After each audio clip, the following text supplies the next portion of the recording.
Dust rolled in sheets across the parched streets of Whispering Hollow, a forgotten speck of a town tucked between sun-baked hills and fading dreams. Eliza Merrick stepped off the coach with her head held high, though her heart had long since crumbled into ashes. Clad in worn widow's black, the only sign of her former life was a pearl brooch pinned to her collar, her late husband's final gift before smallpox stole him and an unborn child 2 years ago. The doctor had told her afterward what she already felt in her bones. She would never carry life again. She'd left Missouri with nothing but a small inheritance, grief too sharp to bear, and a longing not for motherhood, but belonging. A newspaper clipping had drawn her westward, a run-down ranch, cattle gone, and an owner half dead from fever, offering it all for a few $100s. It wasn't the land she wanted. It was the promise of purpose. Chapter 2. The Rancher with Nothing Left. Luke Holloway hadn't planned on living past spring. The fever had burned through his lungs, left him coughing blood and so weak he could barely lift a saddle. His wife had died a year ago in childbirth. Now, it was just him and his 6-year-old twins, Jonah and Sadie, gaunt-eyed, bone-thin little wraiths who watched their father fade like morning frost. He didn't remember writing the ad. His neighbor, old Jim Abernathy, had helped him, insisting someone might come help, maybe a man looking to gamble on land or a family looking for space. He never imagined it would be a woman, especially not a lady like her. Eliza arrived at the Holloway Ranch just after dawn, her buggy rattling over the cracked earth. The house was barely standing. Chickens pecked the dust, and the twins stood in the doorway like ghosts. "I've come to buy the place," she said, voice level, "and take care of the children. If you'll let me." Luke blinked through the fever haze. "Why?" She answered without flinching. "Because I need them, and they need someone." Chapter 3. Learning to Breathe Again. The days bled together in sweat and effort. Eliza woke before sunrise, feeding the children, coaxing them into laughter with stories and cornbread. She patched the roof, fixed the hen haze, planted what few seeds she could find. Luke tried to help, but most days he couldn't make it past the porch without collapsing. Still, he watched her. She wasn't tender, not in the way his late wife had been, but she was strong. Her hands blistered from chopping wood, her back ached from hauling water, but she never complained. At night, when the children slept and Luke coughed into a cloth already stained red, Eliza would sit by the fire with her sewing.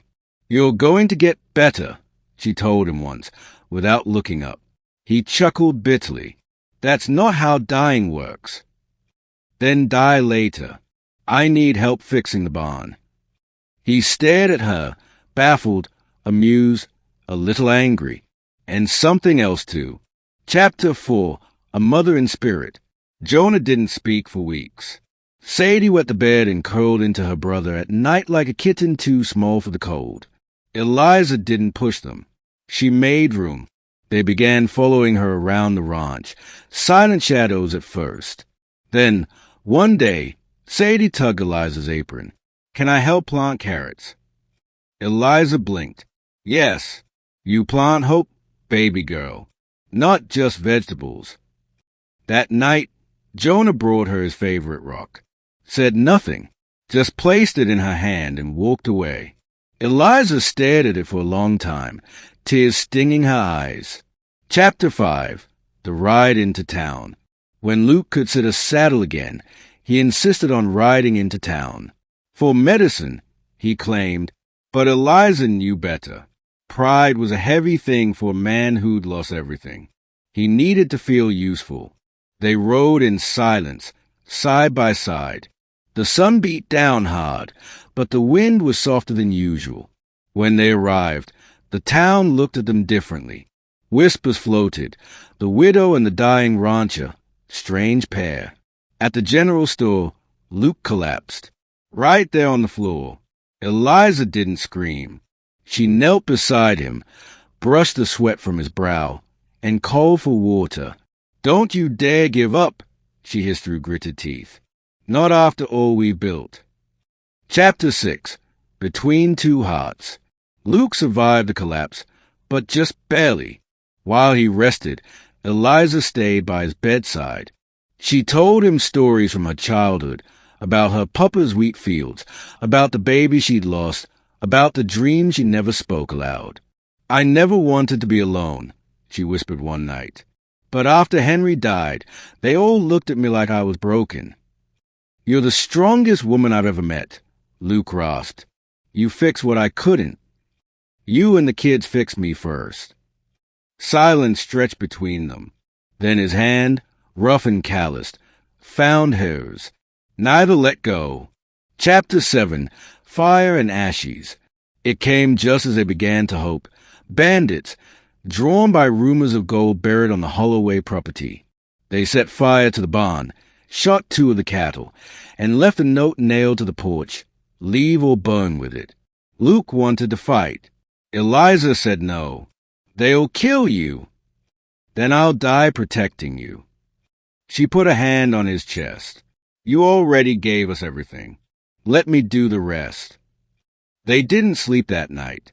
Luke loaded the shotgun. Eliza kept the twins close. When the outlaws returned under moonlight, they weren't expecting gunfire. Eliza shot first.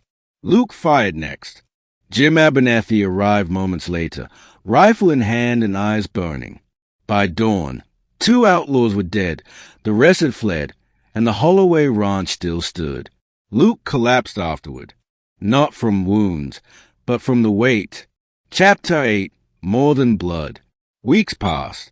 The land healed slower than the people, but spring brought life back. The chickens laid again. Seeds broke soil. And Jonah spoke his first full sentence to Eliza. "Ma, can I help feed the calf?" She froze. Luke, watching from the porch, felt his heart twist. She knelt down, cupping Jonah's face. "You can call me whatever feels right to you. But yes, I'd love your help." That night, Luke kissed her for the first time. It was clumsy and desperate and perfect. "I'm not offering you a perfect life," he murmured. "Just a broken man who'll love you till the end."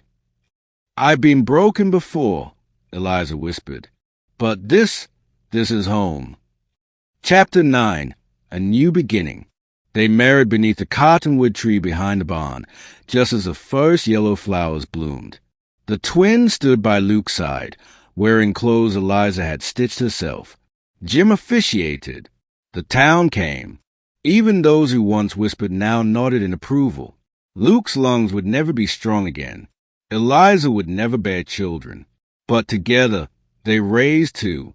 And in the wild, dry winds of Whispering Hollow, love bloomed not from perfection, but from pain, healing, and the fierce refusal to give up. Epilogue, redemption on the frontier. Years later, folks would speak of Eliza Holloway as a woman who saved a dying ranch and a broken man. But those who truly knew her would say she did more than that. She chose love when all she had left was grief. She bought a chance at purpose, not with money, but with devotion. And in the hearts of 2 orphaned children and 1 battle-weary cowboy, she found a family she thought she'd never have. Because sometimes the best families are the ones we build, not the ones we're born into.